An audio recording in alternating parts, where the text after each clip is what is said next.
Oh boy, recording in progress. Can everybody hear me? Can everybody out there in the world hear me? Yes, I can hear you, Tim. Thank you. Oh boy, everybody can hear me. Well, here we are. The man, the myth, the legend, the telescope, Edwin Hubble, the 100-inch telescope at Mount Wilson. This is the place where humanity discovered the universe, which may sound a little bit pretentious, but for thousands and thousands of years, people were looking up and seeing the universe without having a clue what they were looking at. Some people guessed, some people even guessed right, but just because they guessed right doesn't mean they knew what they were talking about. They just got lucky, right?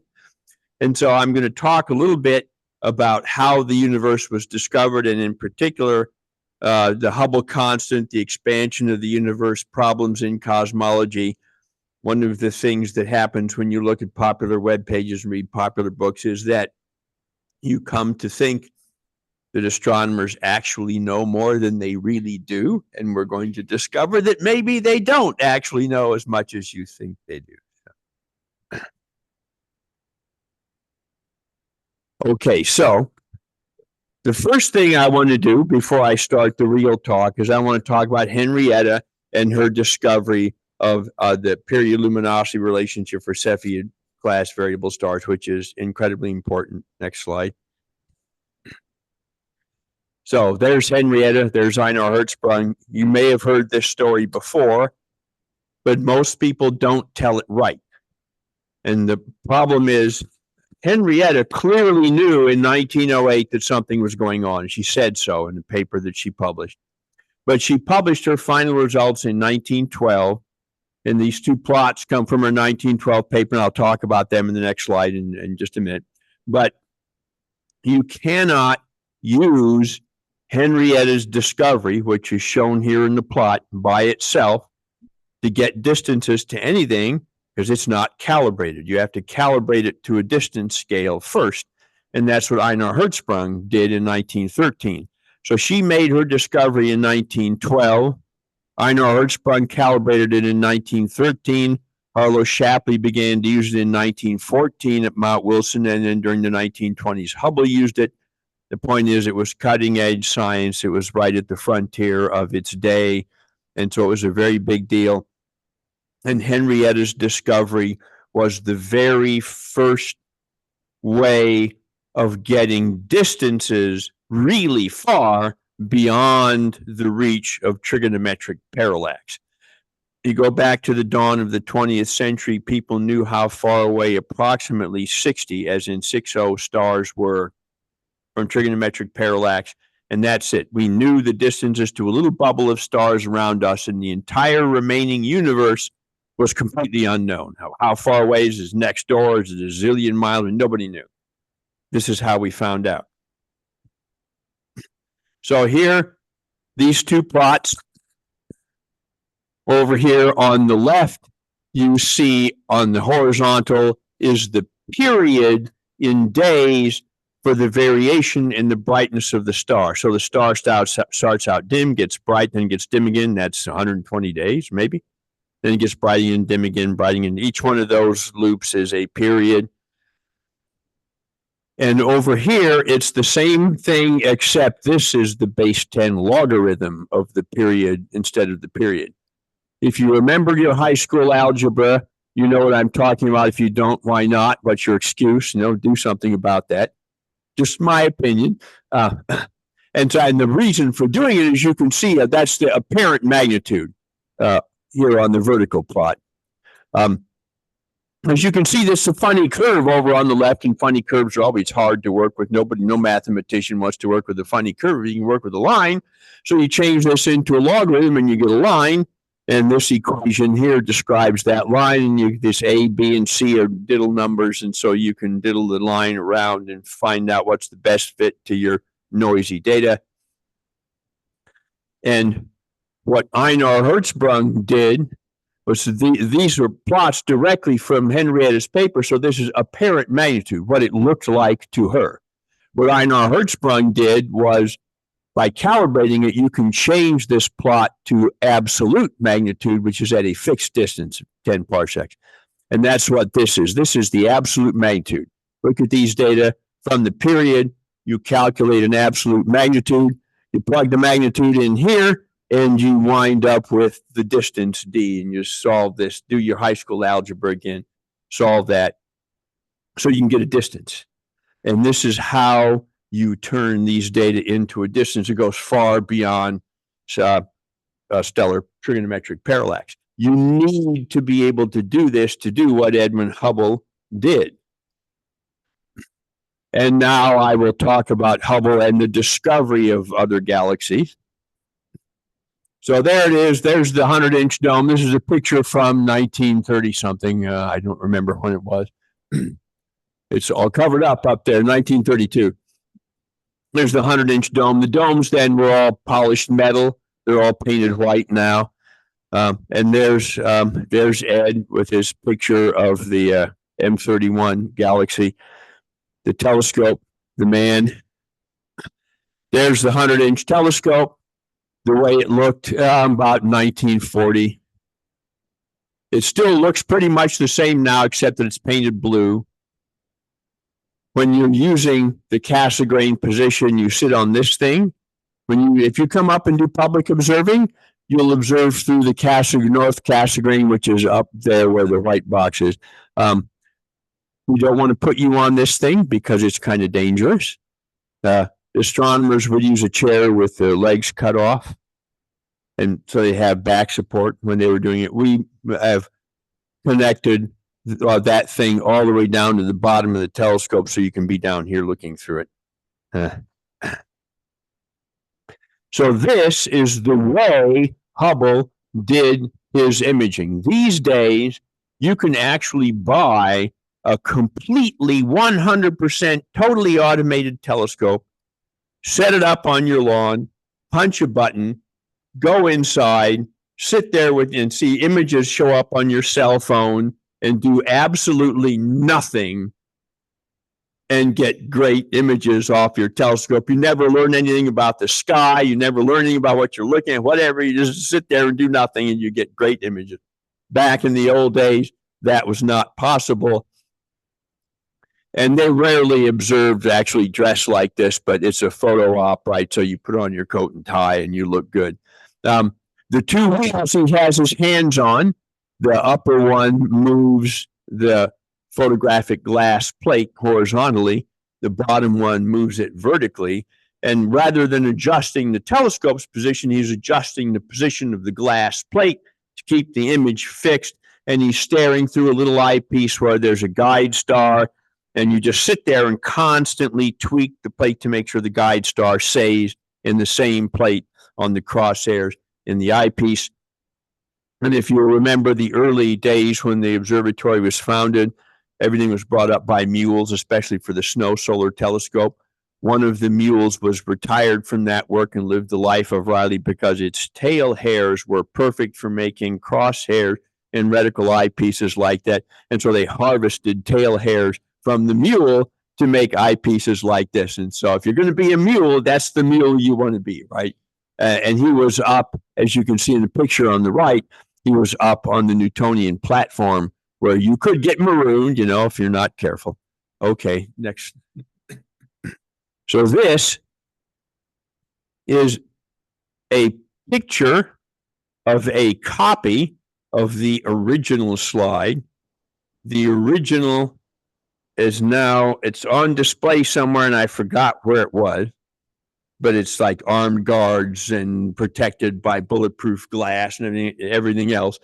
But this is a picture of a copy of the slide that Hubble exposed on the night of 6 October 1923. The very first, did these little things marked with an N or Nova? What the big argument of the day was, we have these nebula that are spiral shaped. What are they? And the two camps were, one, they're distant stellar clouds, and the other ones, they're nearby gas clouds. Nobody could tell because you couldn't resolve any individual stars. So they argued about it. both sides had good evidence, and we can talk for a long time about what that evidence was and what they thought they were doing. Edwin Hubble came along and for the first time had a telescope big enough to actually resolve individual stars, and that's what he was doing. One of the arguments for them being very distant was that nova, which we know are very bright, happen preferentially in spiral nebula and not in the space between them. And they're dim. So since we know they're bright, but they look dim, something's going on. It should be far away stars. So Hubble was looking for nova, and he found some. They're marked with the N. The little dots were nova.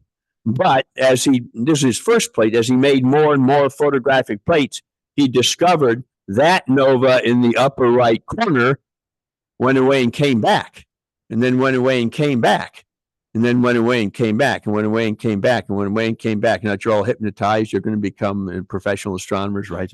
So it went away and came back with a period of about 32 days. He realized that he had discovered one of the Cepheid class variables that Henrietta had been working on. So he knew,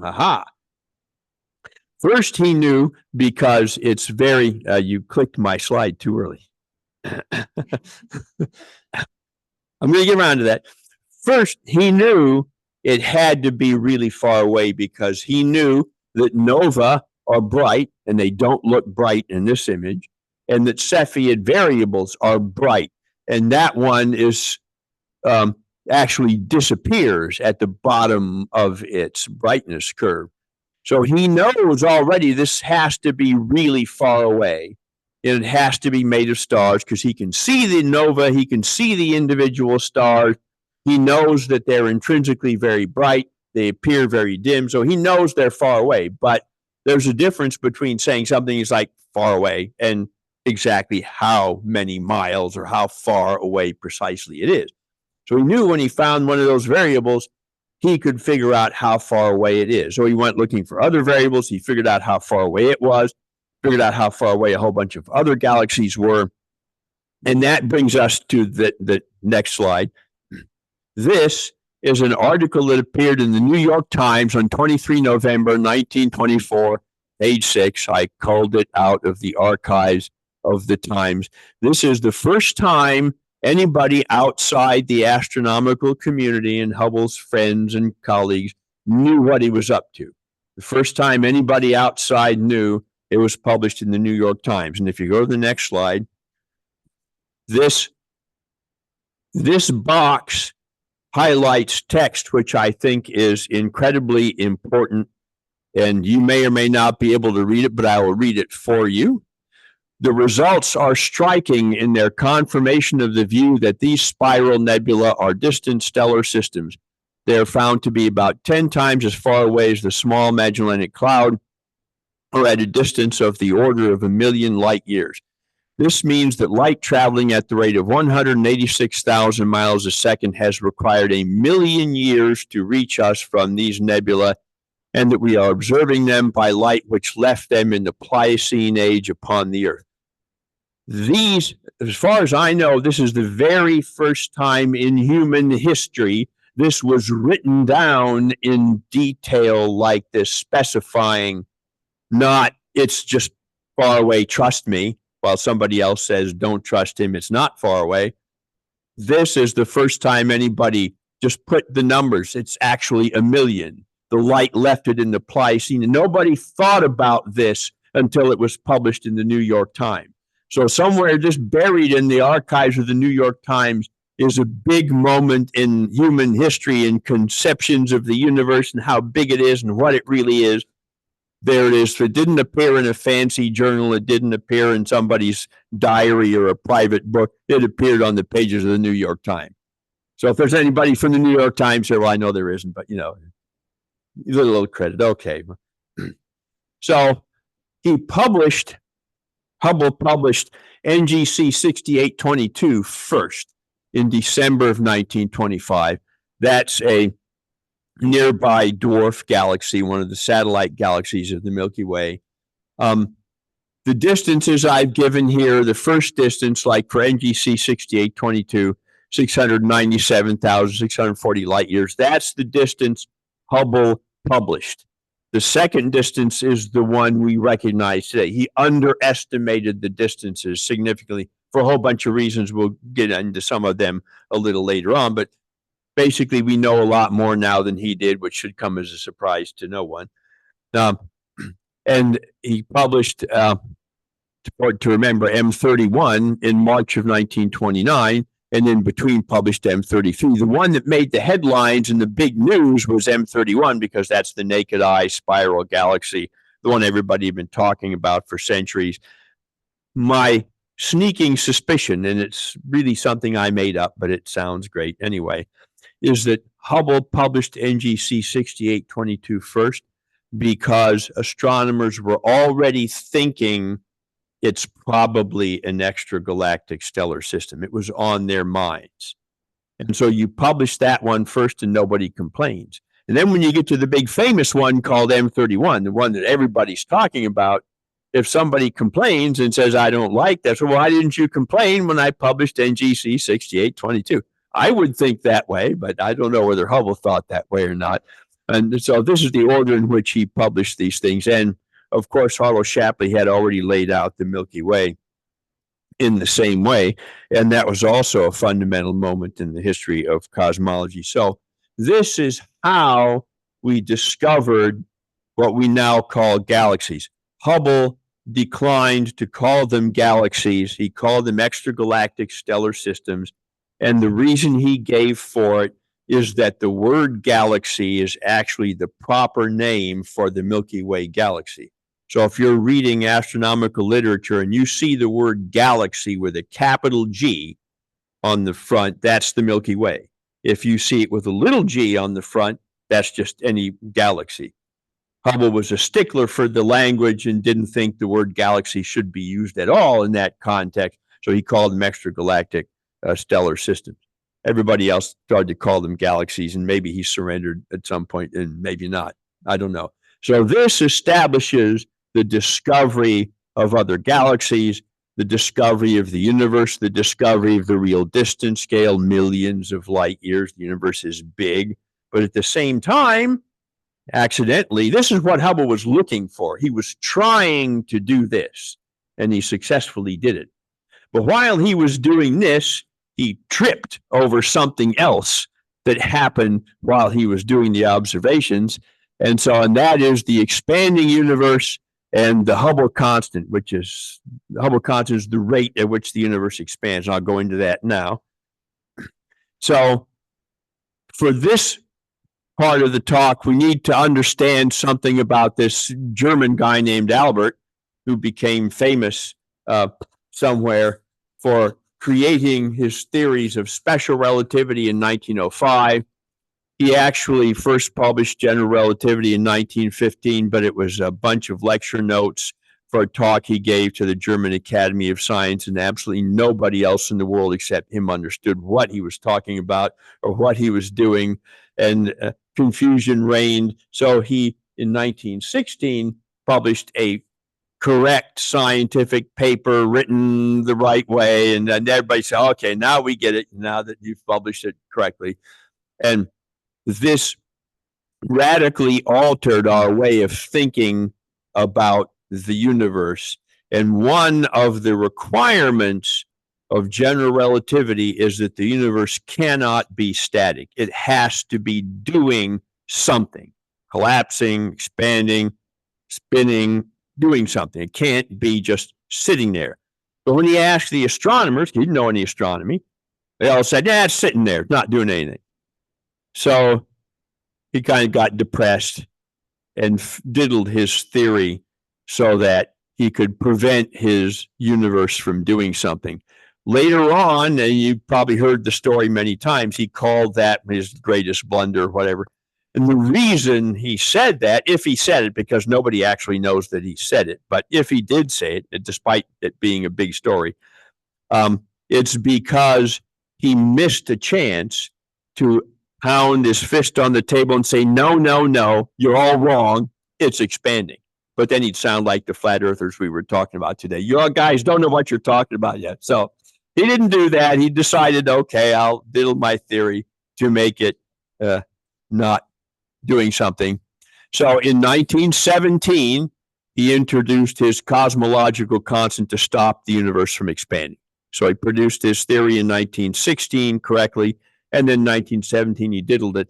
But in 1922, Alexander Friedman, the guy pictured here in the middle, figured out a way to make the universe work correctly without the cosmological constant. And then a Belgian priest named Georges Lemaitre, who was also a mathematician, in 1927 published the very first model for an expanding universe based on the Friedman equations on the Einstein's general relativity.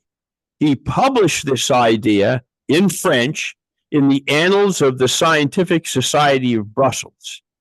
So what this means is nobody read it.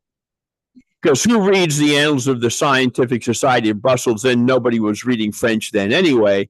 And so it was completely obscure and nobody knew that it was there. And so after Edwin Hubble published his results in 1929, that I'll talk about in just a minute, astronomers were kind of agog at, what is it that Hubble has discovered? They didn't understand it. And as the story goes, Sir Arthur Eddington was giving a talk in London, and how are we supposed to interpret this redshift distance relationship discovered by Hubble? What are we going to do with it? And Lemaitre was in the audience and raised his hand and basically said, I already did that.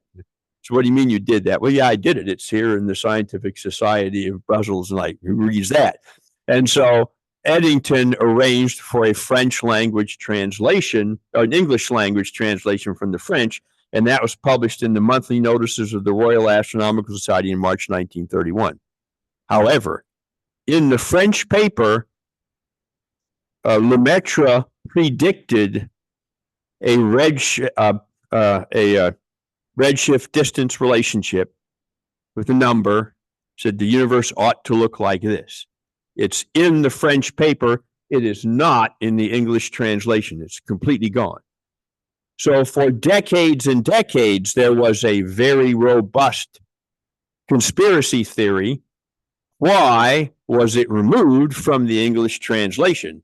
And the going theory was that Edwin Hubble paid for it to be removed so he could claim priority for making this great discovery. Well, a few years ago, an enterprising historian searching through the archives of the monthly notices found a letter from Lemaitre to the editor of the journal, revealing that it was he himself who translated his own paper from French to English. And he told the editor, I took it out because nobody cares anymore. I was just guessing. Hubble made some observations and measured it. Nobody needs to know what guess I made, so I took it out. So that's why it's not in the English translation. And another perfectly good conspiracy theory is just shot to heck by, real truth. Oh, well, sorry about that. Okay. So this is what Hubble published in 1929, his very first publication on the that was Henrietta, on the redshift distance relationship. You notice that the publication date is March 1929 in the Proceedings to the Academy of Sciences of the United States of America. This is simultaneous in March of 1929 with the publication of the distance to M31 and revealing that M31 was an extragalactic stellar system. So he published them both at the same time. Along the bottom here, you have a distance in parsecs. This is 2 million parsecs. This is 1 million parsecs. 2 million parsecs is 6,520,000 light years. So if you want to know these dots out there, just lower 6.5 million light years distance. And he has the redshift on the vertical axis as a velocity, as a Doppler velocity. He's using what's called the Doppler shift, and I'll explain what redshift looks like. And the faster something is moving away from you, if it's emitting waves in your direction, the longer the wavelength appears. The faster it's moving towards you, the shorter the wavelength appears. So he's just changing that difference in wavelength into a Doppler velocity and says it's moving away from us that fast. So almost all the galaxies, there are a few exceptions, but almost all the galaxies he looked at were moving away from us. And indeed, the vast majority of galaxies in the universe are moving away from us. The only ones that are moving towards us are galaxies in our own local group. M31's coming this way in 2.5 billion years or so. We smash into each other and things go to heck in a hurry. And the only other distant galaxies that are actually blue shifted are a few galaxies on the opposite side of the Virgo cluster that many of you galaxy observers have looked at, falling into the cluster from the other side, probably for the first time. They appear blue shifted. Everything else appears red shifted. So the distances are Hubble's. He figured them out the same way with Cepheid variables, like he did M31, all of them. The velocities come from Vesto Slipher at Lowell Observatory, who was the first to discover that distant spiral nebula had red shifts in their spectrum. But he knew nothing about the distance, so to him it was just a random collection. There's a red shift there, a red shift there, a red shift here. There's no systematic connection between them. He just measured a bunch of red shifts, published them. Huzzah.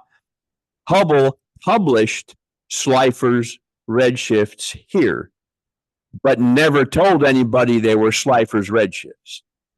You're really not supposed to publish somebody else's data without mentioning them in your paper, like I borrowed the data from this guy who said, yes, you can use it. That gets you into a lot of trouble today. It got Hubble in trouble back then too, but he managed to weather the storm and he got over it. But it was only after this that he began his legendary cooperation with Milton Humason. So what is a redshift? Well, here's a diagram from the European Space Observatory, probably European Southern Observatory, excuse me. Most of you probably have seen this kind of thing, but basically these black lines are absorption lines in the spectrum, and as you can see, the faster away something is moving, the farther away it is, the more these lines shift in the direction of the red end of the spectrum. And it's important to realize what's happening here. The spectral lines are actually changing their position. They're moving to the red end. And new lines will be coming in on the blue end of the spectrum. Lines that were invisible in the ultraviolet will become visible in the violet and the blue. And lines that were visible maybe in the far red will become invisible as they move into the infrared. The lines are moving. Reddening of the spectrum is different. That just means the spectrum remains the same. You just take out the blue end, and you can do that by dumping a lot of heavy elements into the atmosphere of what you're looking at. It'll suck up the blue end of the spectrum, and you'll just see the red. And too many, wannabe cosmologists who don't like the way real astronomers do things will say, well, how do you know the difference? It's just reddening. Ha, ha, ha, fooled you. And it's like, excuse me, but you see the black things going that way. There's a difference. They don't always get it. So this is a chart from Humason's paper in 1931. You see two collections of vertical lines and then this fuzzy line sandwiched in between them. And there are 1, 2, 3, 4, 5 of those up the plot. That long thing in the middle is the observed spectrum from Humason. And these lines above and below it are laboratory spectra. And the H and K spectra, which are really hard to see on this plot out, it's easier if you had the original journal in front of you. K and H lines are specific to the element calcium, and he's pointing out that they are moving to the left, or to the right. They're moving to the red in this plot. So he's demonstrating the red shift here, and that's a better way of looking at it, modernly speaking. So here's Hubble's original, and here's the later publication he did with Humason in 1931. A little less scatter, a little bit better data. Hubble's original only goes out to about 2 million parsecs, so that gaggle of points down in the lower left corner is basically everything that shows up on Hubble's original plot, and they did a lot more going out. Milton Humason was exactly the opposite kind of person as Hubble.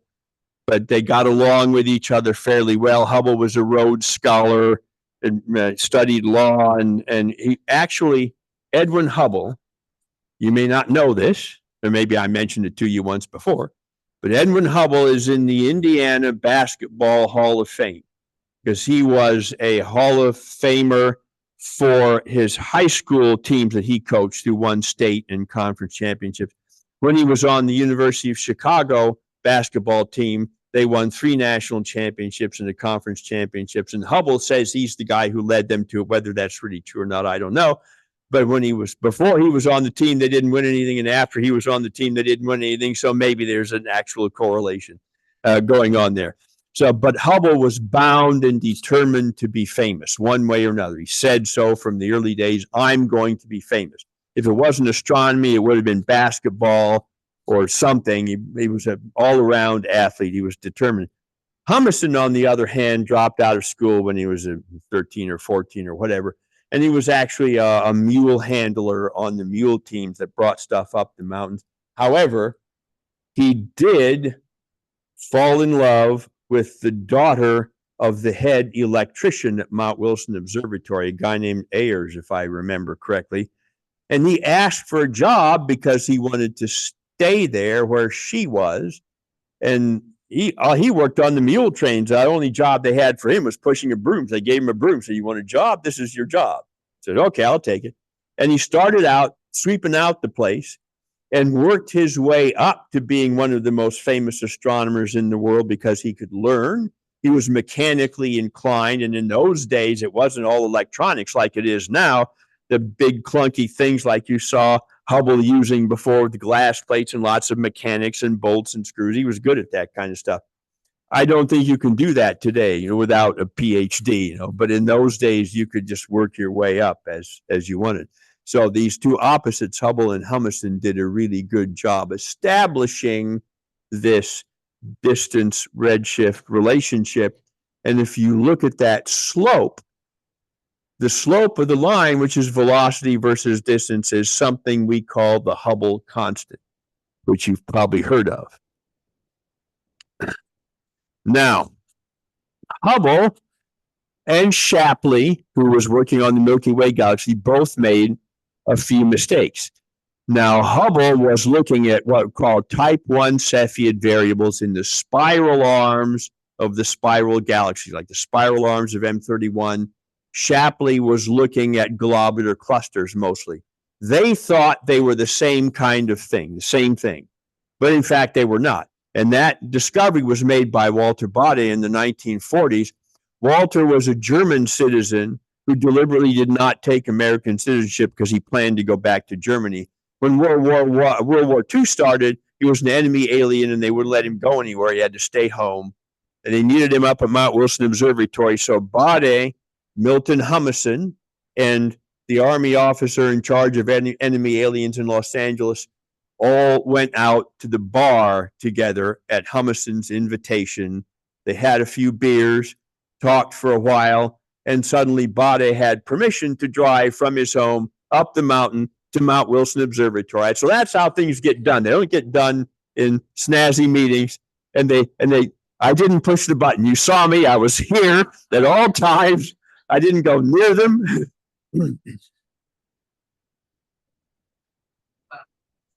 That's right, boy. That's right. Those flat earthers are sneaking up in here and lifting up our screens again. If you're out there in the world of Zoom, the screens in the auditorium just suddenly turn themselves off and suck themselves back up into the ceiling.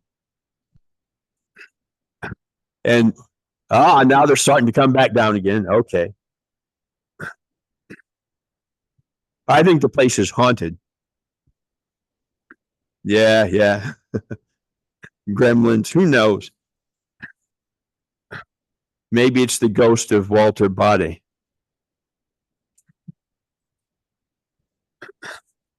For those of you connected, the screens just decided to go back up. You had to turn back on. Now all we need is for the projector to there it is. Okay. So Walter Baade was, as I like to say it, a professional astronomer condemned by law to use the world's largest telescope all by himself because all the other astronomers were off doing secret war research, which you couldn't let some German guy do. And of course, Los Angeles was being blacked out all the time because everybody thought the Japanese were going to bomb it. If you've ever seen Steven Spielberg comedy in 1941 with Dan Aykroyd and John Belushi, if you haven't seen it, you should, because it's absolutely hilarious. But it's based on a real event actually called the Battle of Los Angeles, where the guards, military guards in Los Angeles mistook something for Japanese aircraft attacking. Everybody opened fire, and prior to that, a Japanese submarine had actually bombarded an oil field from offshore near Santa Barbara, and everybody was super sensitive about a Japanese invasion of the West Coast. They went bananas, and there were thousands of rounds of anti-aircraft fire at nothing, who knows. But so they were very sensitive. They black out Los Angeles all the time so the Japanese wouldn't bomb it. And there was Walter Bade up there with these pitch dark skies, the biggest telescope in the world, looking at M31 with red sensitive dyes. He could see on his photographic plate stars that Edwin Hubble could not see because his emulsions were not sensitive enough in red light. Bade's were. He discovered that there were two kinds of Cepheid variable instead of one, this type 1 and type 2 populations. And in 1956, he published a correction to what Shapley and Hubble had done, replacing the one period luminosity relationship with two, depending on which type of Cepheid you're looking at, and then corrected all their earlier results and doubled the age and size of the universe immediately, which was very handy because at the time, the values for the Hubble constant were so large that the universe appeared to be younger than its oldest stars, which is really not what you want if you're trying to convince people you know what you're talking about in your cosmological model. Don't worry, just because the stars are older than the universe is not a problem. It's a problem. Bade got rid of that problem, and this is the beginning of Big Bang cosmology moving on beyond steady state cosmology and taking the lead. That's now Hubble's protege and graduate student Alan Sandage took over Hubble's observing programs on the 100-inch and 200-inch telescope when Hubble passed away in 1953, and he was obsessed with observing and determining the value of the Hubble constant. And for the rest of his entire long professional career in astronomy, all he concentrated on was the Hubble constant. How fast is the universe expanding? And in 1958, he gave a value of approximately 75 kilometers per second. Yeah, a factor of two or more, two or so, plus or minus, and making the universe about 13 billion years old. The inverse of the Hubble constant is just the age of the universe.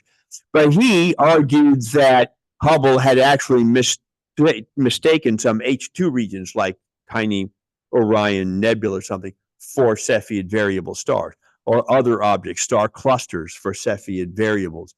And so he did a lot of corrections to Hubble's works and came up with this value of the Hubble constant. So here is a plot from the Harvard Smithsonian Center. John Huckra, I think, made these, showing all values of the Hubble constant from the original publication up through 2000. And you notice, like from 1920 to 1960, big values. Now, basically, you just take one over the Hubble constant, you get the age of the universe. So what I've done here in the lower right-hand corner is I've given a value for H naught and the age of the universe that goes along with it. So a really big value for the Hubble constant means a really young universe. If you've got stars that you know are 4 or 5 billion years old, any value like 600 to 300 or something is a problem, like I was saying before.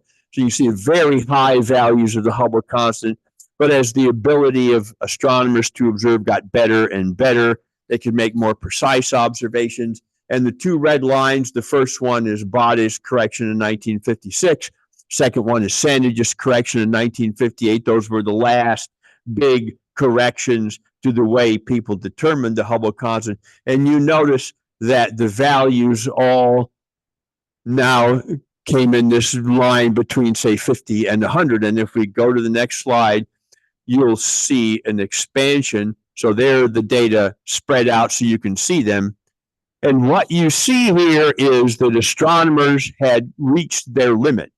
They couldn't come up with better ways of getting the Hubble constant. So it's scattered around. So you ask, what is it? And the only real answer anybody can give you is it's between 50 and 80. And there you are. Nobody can say what is it number, who knows? It's in there somewhere. So the Hubble Space Telescope went up and looked. Here is Hubble's variable. That's the one he looked at that you saw on that glass plate. That's what it looks like in the Hubble Space Telescope. We did actually look at it in the 100-inch telescope.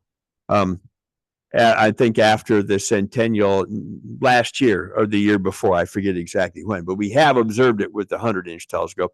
Here's what its light curve looks like. So the Hubble Space Telescope, which discovered a whole bunch of things, was launched specifically to accomplish the Hubble Key project, which was to measure the Hubble constant using Cepheid variables within plus or minus 10%. Took them a long time, slugging away at a whole bunch of galaxies and a whole bunch of stars and working all kinds of ways things can get in the way. But they came up with finally a final result in 2001. And we're going to put another blue box around this. So here are a bunch of values of the Hubble constant. The value they finally get, the one that by adding all things together, is 72 kilometers per second per megaparsec, plus or minus 8. 72. This is in 2001. Remember, in 1958, Alan Sandage said it's about 75. So between 1958 and 2001, after all that work, they got just about the same thing Alan Sandage said they would get. But in the meantime, Alan Sandage has changed his mind and thought, well, it was down around 60. So Sandage didn't like Sandage's old number anymore, but that's the number they came up with. But you also notice there are different ways of doing it. They're using type 1a supernova as standard candles, surface brightness fluctuations, type 2 supernova. They're using different standard candles. And when I say standard candle, I mean the Cepheid, because of the period luminosity relationship, you know how bright all Cepheids are for a given period. If you know the period, you know how bright the Cepheid is, so it's a standard candle. You always know how bright it really is, so the difference between how bright it really is, how bright it looks, gives you a distance. This one comes out kind of funny. Fundamental plane is something with elliptical galaxies that we can forget because everybody threw it out because it doesn't work. And so we can go to the next slide. Here you see a whole bunch of measurements of the Hubble constant from 2012 to 2021. In the bold face are different ways of doing it using gravitational lensing. Tully-Fisher relationship has to do with the rotation speed of the center of a galaxy and how bright it actually is. Mirror variables. Tip of the red giant branch stars are standard candles. That's what the TRGB is talking about. Cepheids, all kinds of things, all published over all those years. You notice, first off, there's some of them have a lot of noise, like gravitational waves, and not a very good way of getting Hubble's constant. But you can see in this plot, there is a systematic effect. There is a problem. All the way up here, these values kind of hang around this part of the plot. Some of them have big error bars, and you might suspect them of being not very good. But they all hang around here till you get above that dashed line. And then suddenly, they're all over there. And that's because those are determined by using the cosmic microwave background.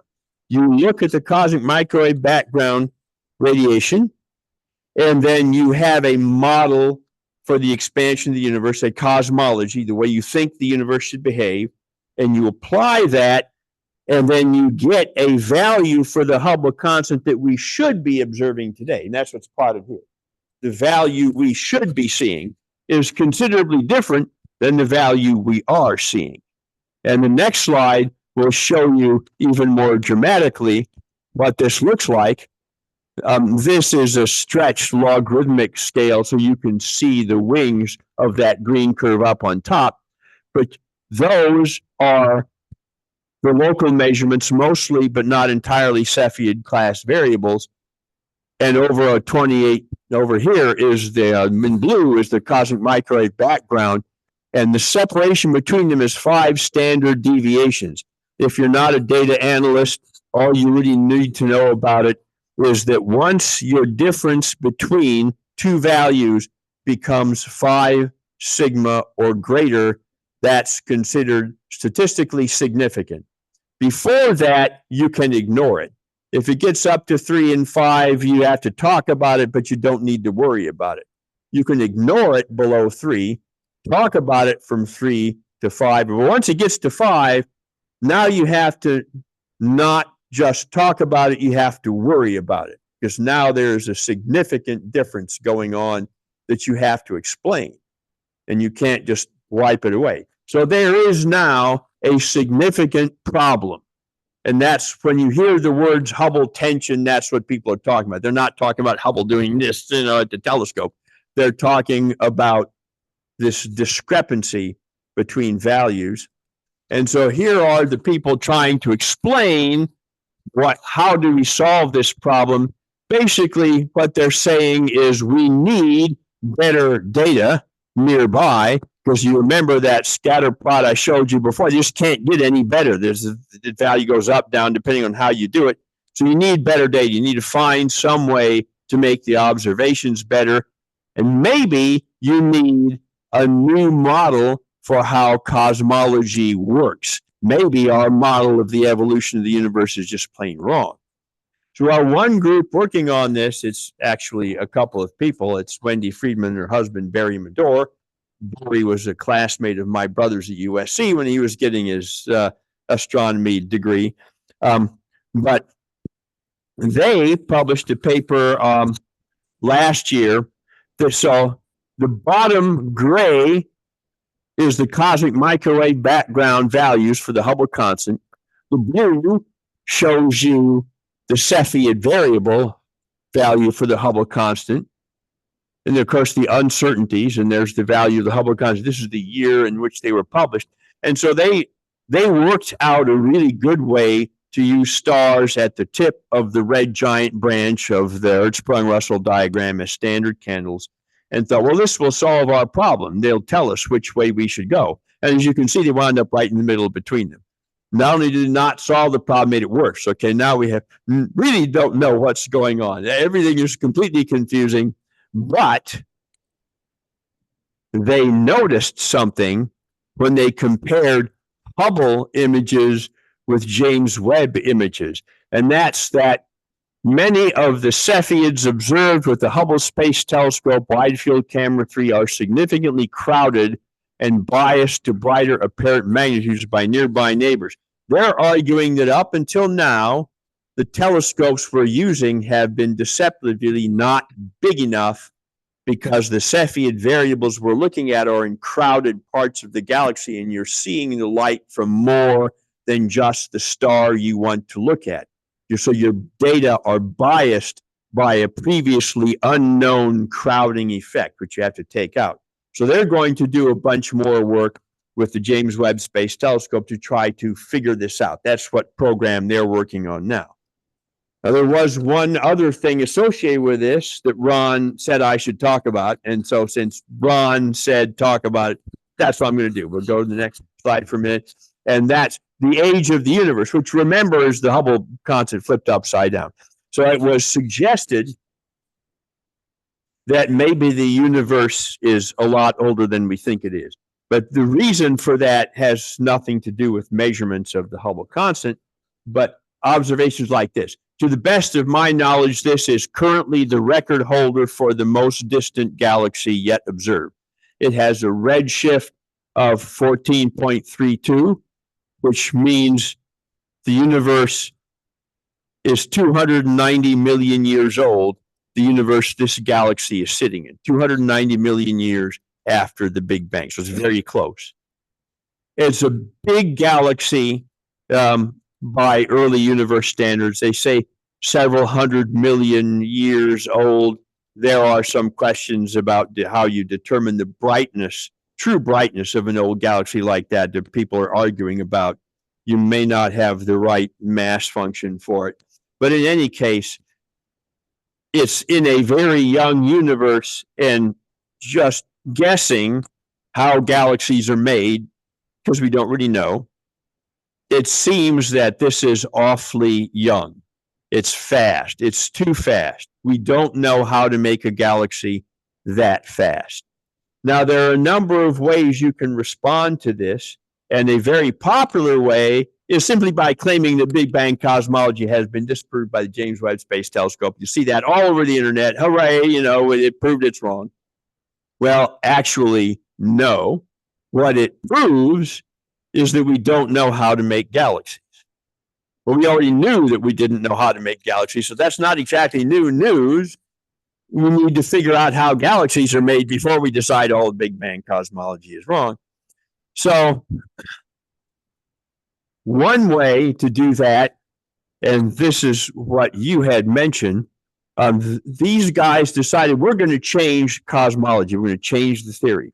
We're going to create a hybrid model that includes what's called the lambda CDM, a cold dark matter, dark energy, the standard cosmology of the day. And we're going to add to it a thing that was invented by Fritz Zwicky back around 1930 called tired light. And the old tired light cosmology, which long has been ditched and disproven and everything else, is that the red shift has nothing to do with the expansion of the universe, but photons losing energy as they bash into things crawling through the universe, bumping into random atoms and molecules and charged particles. And they claim that if they double the age of the universe, this works. This gives us an older universe, but it means that at a redshift of 10, the universe is 5.8 billion years old, and at a redshift of 20, it's 3.5 billion years old. So when I said that galaxy was in the universe 290 million years after the Big Bang, these guys would give it, probably 3 billion years after the Bang, which is plenty of time to make a galaxy that big. They're just changing the time scale by changing the age of the universe.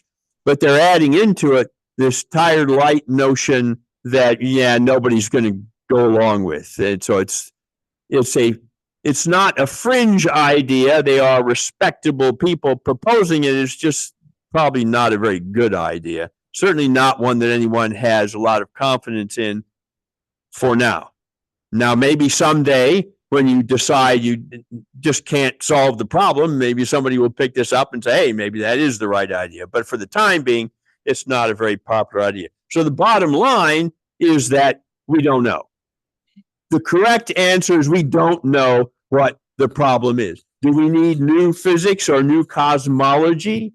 Maybe we need some law of physics we haven't thought of before, maybe some cosmological model we haven't thought of before. Or are we overestimating galaxy masses?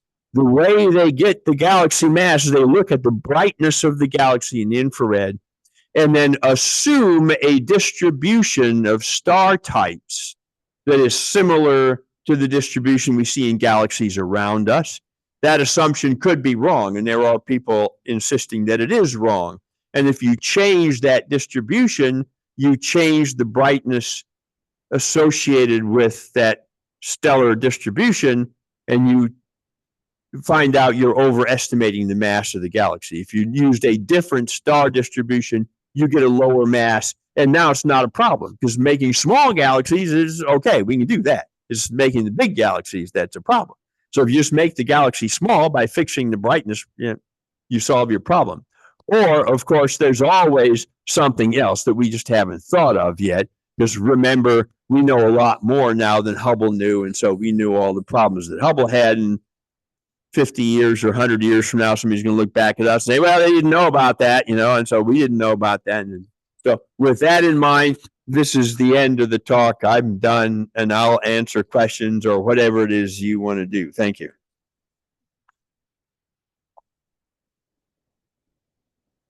Oh, boy. So what's your preference? Yes, ma'am.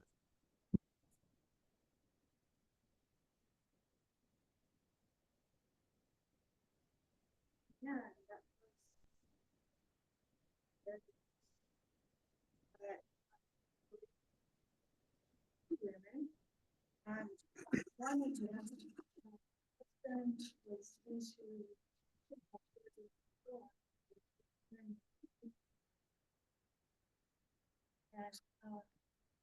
and she didn't really do much, but did a lot of observations. But her niece came in and interested in what she was doing, went to college, got her degree, and some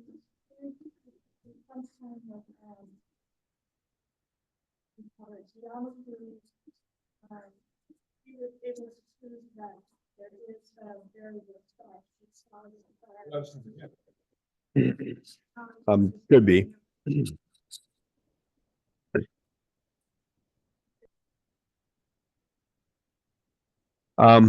Certainly for discovering the period luminosity relationship, that's Henrietta Leavitt who did that.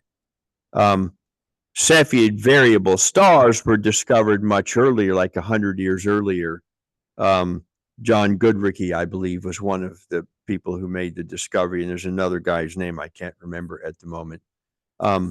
There is a checkered history of women in early astronomy and science, and that's one of the talks I do is the early history of women in science.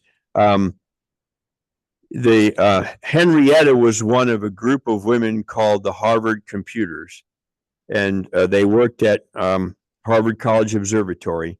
And as the story goes, after the Dreyer spectral catalog, after Dreyer died, his wife got his catalog, gave it to Harvard College. You people need to catalog all these spectra, and the men weren't doing a very good job.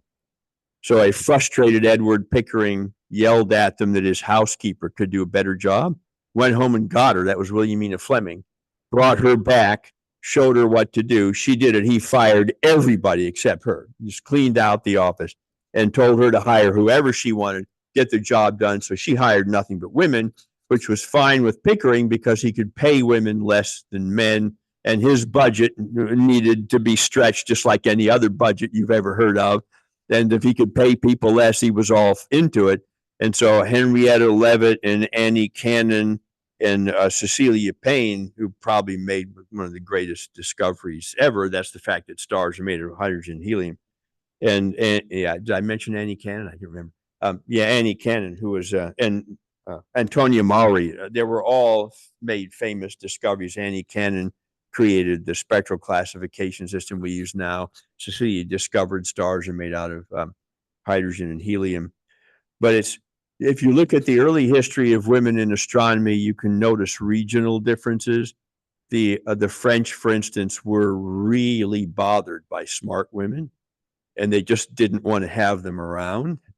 But the Italians were not very disturbed at that. They made women professors of mathematics, and they wrote books. And the English were kind of, Caroline Herschel and Summers, Mary Summers, were admitted as, I think, honorary members, it's not clear, of the Royal Astronomical Society at the same time that Mary Anning was completely shunned as a geologist. And that's because Mary Anning was not Anglican. She was what they call a dissenter. And one of the worst things you could do in England at that time, even worse than being a woman, was to be a dissenter. Then you were in real trouble. So if you're a woman and a dissenter, okay, now you're, that's why Mary Anning had such serious problems, and Summers and Herschel didn't. In fact, Caroline Herschel is the first woman, I believe, ever to be paid for scientific work, because King George III, same King George we revolted against, gave her a 50-pound annual pension. And 50 pounds in those days was a lot of money. Now it's like you can't buy dinner for 50 pounds, right? But in those days, you could make a living with 50 pounds. Yeah. So it was a significant thing. So there is a checkered history, as you referred to, for women in early science and all kinds of other things. Anybody else? Yeah, the Andromeda Galaxy is moving toward us, so it has a blue shift. That's right. Is there any other galaxy that has a blue shift? There are other dwarf galaxies in our local group because it's just a hodgepodge of things going back.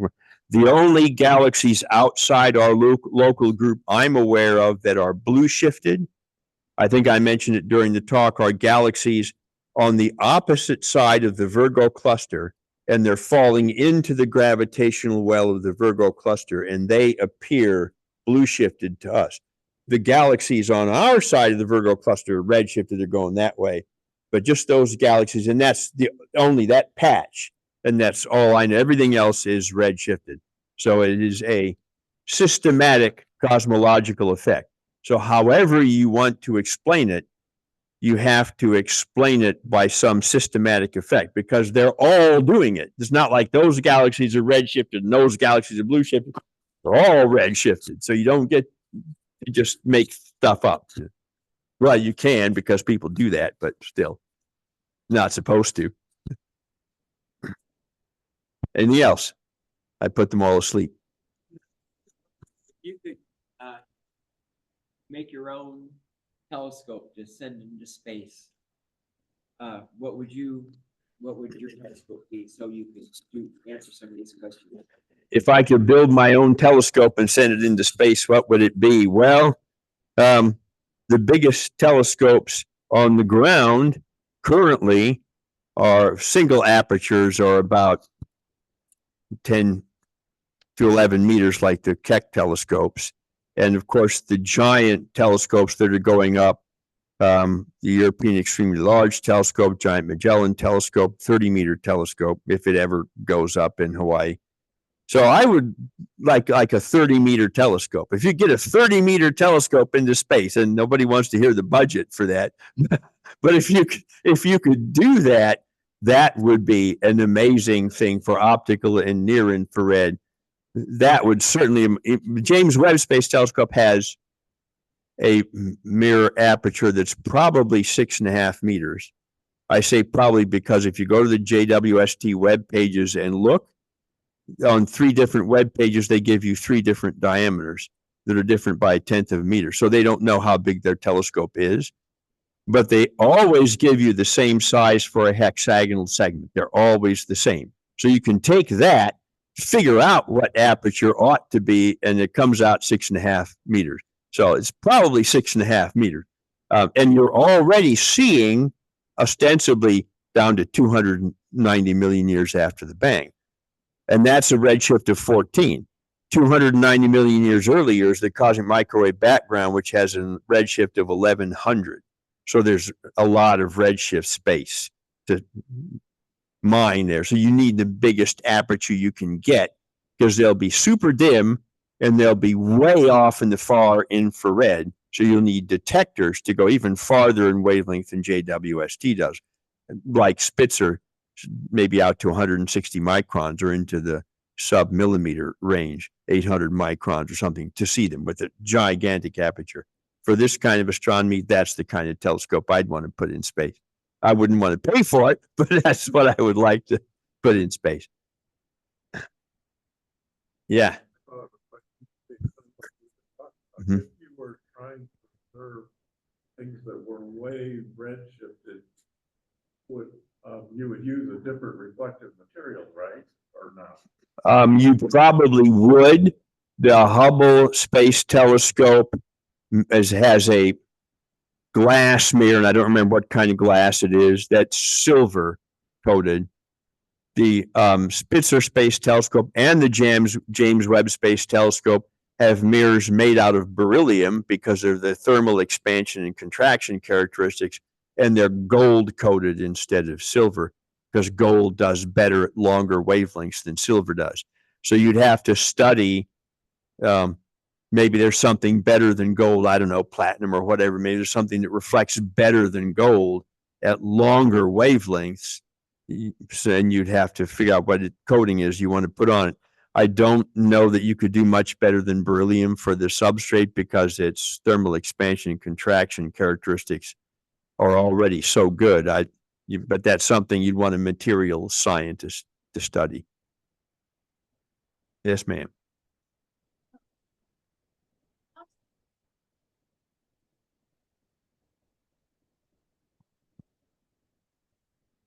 The cosmic microwave background is as far back in time as we can observe in principle, specifically using electromagnetic radiation.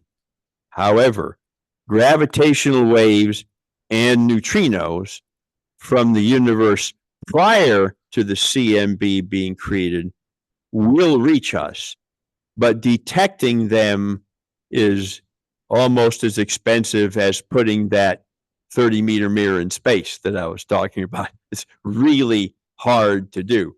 The LIGO gravitational wave antenna now is undergoing some more modifications to try to dig into lower amplitude, lower energy waves.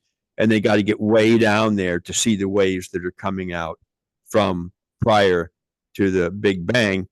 Those gravitational waves will leave a peculiar signature on the cosmic microwave background. The problem is that electrically charged dust grains in the universe do the same thing. So several years ago, when one of the South Polar telescopes jumped up and down and said, we've seen the gravitational wave signature, they were warned by the Planck people, don't do that because we haven't figured out the dust yet. They did it anyway, and then the Planck people figured out, okay, you saw dust. Sorry about that, but here it is. And here's the dust. Here's the magnetic field. You're wrong. Sorry. So you don't want to, jump up and down about that. So it's going to be really hard to observe the gravitational waves. And of course, the neutrinos. It's hard enough to observe neutrinos when you make them over there and observe them over here because they're so elusive. If you make them 13 billion light years away, and it's even worse, right? So.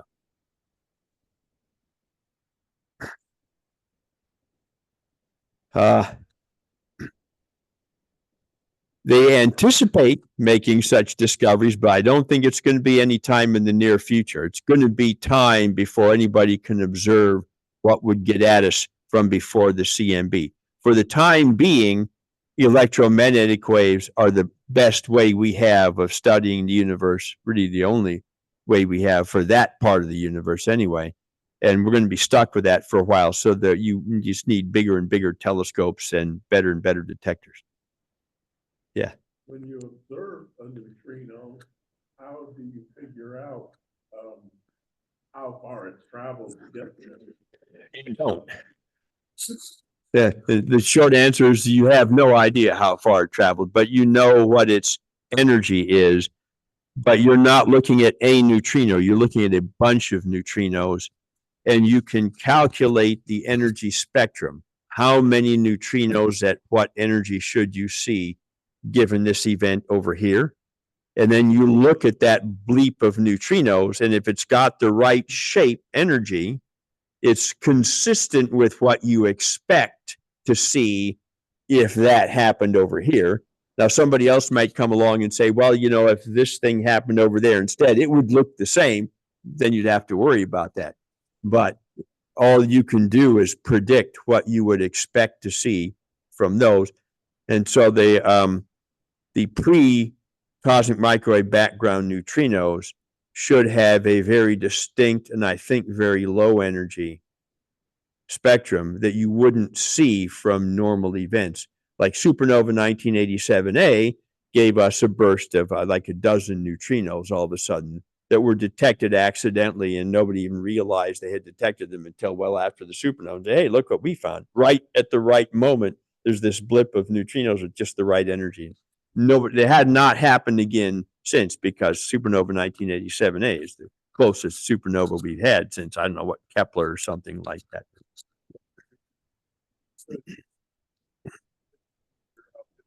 Neutrino, or from farther back than the cosmic background Anyway, but, could you figure out more than that from observing them? I don't think you could figure out more than that from observing them. You could, by models, predict what the energy spectrum should look like, or more appropriately, you have a collection of models. Each one gives you an energy spectrum. Then you observe, you find this energy spectrum. Okay, that model works, those don't. And it can clue you into what's happening before the bang, just like they will clue you into what's happening at the core of a supernova. That's physics we don't really understand, but we know what the neutrinos should look like. And so if you look and see neutrinos and they look like this other thing instead, okay, now you have a problem. They don't look the way you thought they should look. They look different. Changes your model for the interior of a core collapse supernova. Or it confirms it, could look just like what you expected. So this is part of what the multi-wavelength astronomy is, when people stop just looking with their eyeballs and started to do radio and infrared and other. And now they call it multi-messenger astronomy because we're getting gravitational waves, neutrinos that are not electromagnetic waves. They're a different way of seeing the universe. And that's really the 21st century is the century of multi-messenger astronomy. Anything else? I guess we're done. Thank you. Goodbye, Zoomies.